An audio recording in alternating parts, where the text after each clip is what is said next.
everyone. Welcome to the Cottage. I'm Joey, the Veiled Cottage Witch, and this is another episode of One Card in 4 Decks. We are on the home stretch.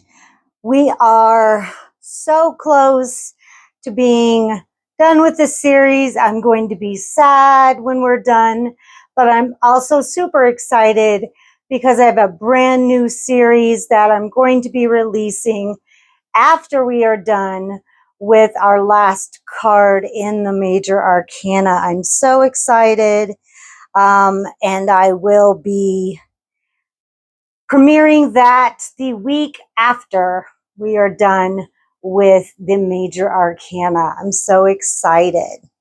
We will be diving into the Celtic Tree Ogham, and I've got so many wonderful plans for that. I'm super excited.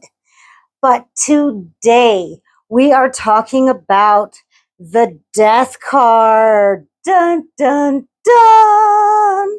I actually super love the Death card for so many reasons. Because the Death card is, first of all, it's been so overused in horror movies as meaning physical death. And of course, it's not physical death. It means so much more than physical death. I would have to say, in my 30 years of reading tarot, it has only meant physical death probably once in my readings, and that's only been because of other cards surrounding it. So I really haven't had a lot of experience with it meaning actual death. You know, it's a card of renewal and transformation. And we'll go into all of that. But let's talk about the crystal that death represents. So that is the beautiful black obsidian. I just got this from my wife, and I'll talk about her in a minute. This is such a beautiful piece, and it comes in this nice little stand. So it's my nice little black obsidian crystal ball. I love it so much. So black obsidian has a way of helping us to transform and to bring about change that is necessary. It helps us let go of unwanted ideas, unwanted concepts. It kind of helps us shed our skin, so to speak, so that we can adopt new behaviors and new paradigms to go forward and to move on, which is perfect for the Death card. So let's talk about the numerology. It is number 13, lucky number 13. And in numerology, 13, 1 plus 3 is 4. This is actually a very stable and balanced number. So I find that to be so fascinating, because without that strong and stable number, death could be very chaotic, but it's not. It's a strong and stable number, and I love that. So let's talk about the symbols. We love the symbols. So when we talk about our main dude here, our skeleton in armor, before we had our skeleton in armor, back when we had the Tarot de Marseille, before the Rider-Waite, it was the Grim Reaper. And the Grim Reaper goes back to the times of the Black Plague. And when you were very ill with the plague, people would have visions of this Reaper man. And the Reaper would come for you. And people would see visions of a man that was full skeleton, carrying a huge scythe. And he was all full skeleton. And he would come and he would reap you, and you would go with him to the underworld. Now, when Arthur Waite and Pamela Coleman Smith designed this deck, they wanted him to be a little bit different. So they gave him armor and they took away his scythe. And instead, they gave him a black flag with a mystic rose. This is a mystic rose. Now, the mystic rose is representative of the Virgin Mary. And that is a symbol of new life, meaning rebirth and renewal. It is also the same flower that the Fool is carrying.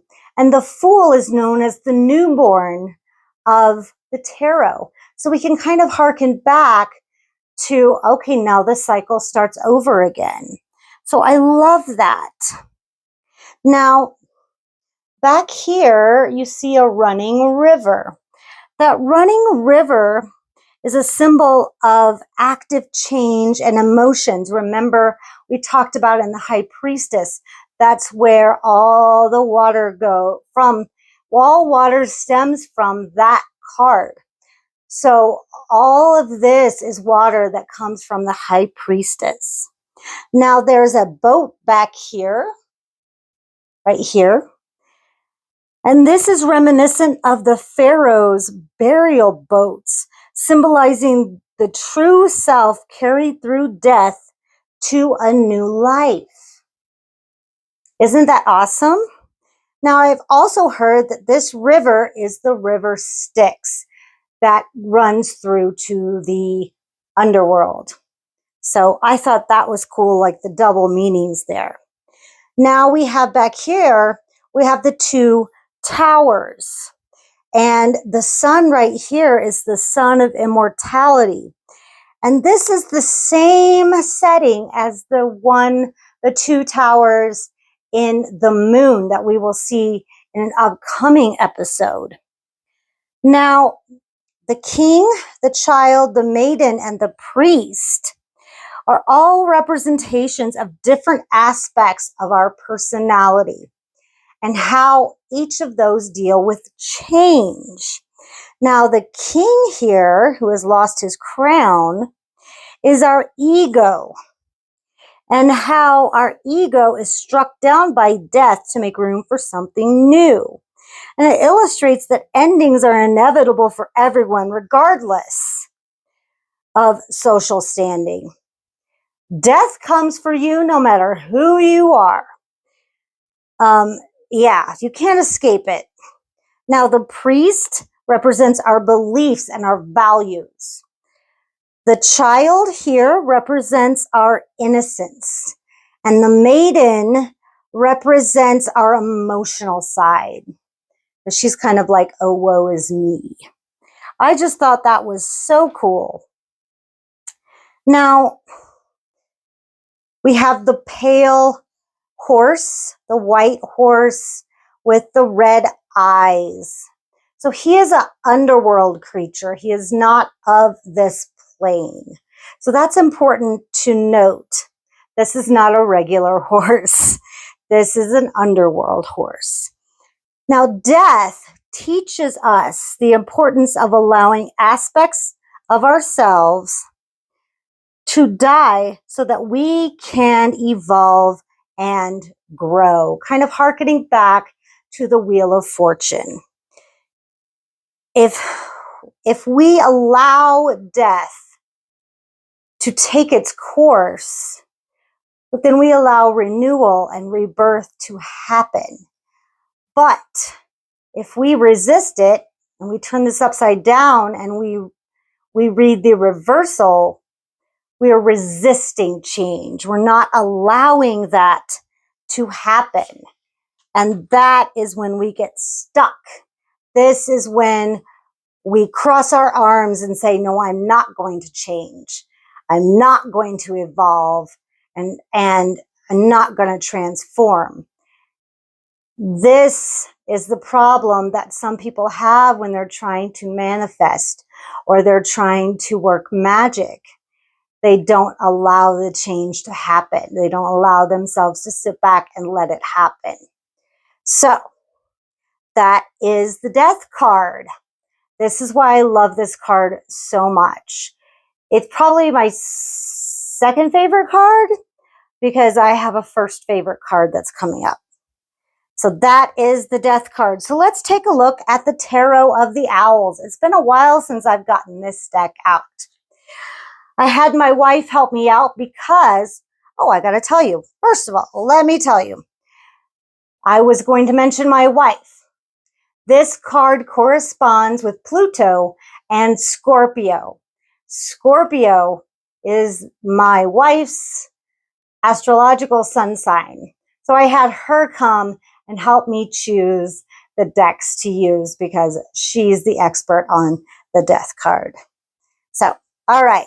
She chose this card, the Tarot of the Owls. Isn't this fun? Look at this card. So we have the fall leaves, representative of transformation. It is also a representation of water and the Scorpio. Scorpio is a water sign. Fall or autumn is the water season, transformation. That is so important.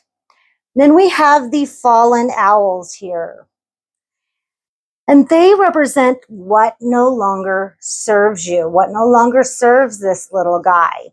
Maybe these are friends, maybe these are mentors, but these are no longer serving this little guy. So he has to let them go so he can move on.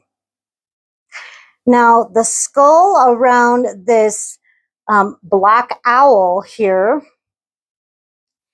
represents what I was talking about, the Grim Reaper. Anytime you see a little skeleton, that is a harken back, at least in the Death card, to the Grim Reaper and the Black Plague. Now, it's interesting that this representation of death, the Grim Reaper, has no claws. And this just tells me that this is a gentle passing, that death is not evil or harsh, but necessary. Now, if you were to fight death, maybe the claws would come out. But upright, death can be a very gentle thing. When fall comes in, does it not come in gently? Of course it does. You start to, it doesn't go from hot to cold quickly, at least not in my experience. You feel a little nip in the air, and you start to, wear a little sweater, and then you start to wear hoodies, and then you start to wear jackets, and then you wear coats. You know what I mean? So it's got that gentle progression, right? So I like that a lot. I love this card. So that is the Tarot of the Owls. Now let's look at Tarot of the Witch's Garden. It has also been a long time since I brought this card out. Here we have the actual Grim Reaper. Now, this harkens back to the Marseille decks, where you would see nothing but the Grim Reaper. And look what we have here. we have a child, our innocence, right? And she's offering him a pumpkin. And this tells me one of two things. That she can see the unseen. Not everybody can see that. And I feel like children and animals can really see the unseen. And two, she's thanking the Grim Reaper. She's thanking him. She's showing him appreciation. She's all but giving him an offering. And then in the background, we have a mourning woman. Maybe she's mourning her husband and maybe the child's father. It's hard to tell because they don't have those details. But from what I can tell, she is really taking this hard. But children don't understand. They think that life, death, rebirth, it's all, they're just accepting of it. This is about acceptance. It's all part of life. Children understand these things. And with this pumpkin here, this is the harvest, the cycles of life.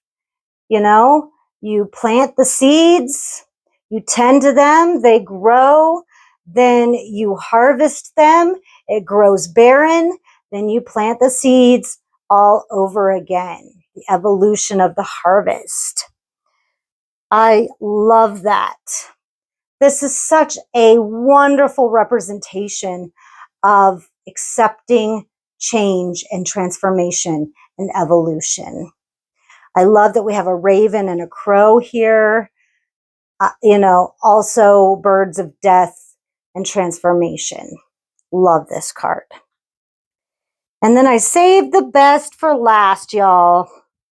The Astromatrix has Kali the Destroyer. Look at this card. She all but jumps out at you. This is the Hindu goddess known for her fierce form. She's associated with time, hence this hourglass down here. And of course, change and the destruction of evil.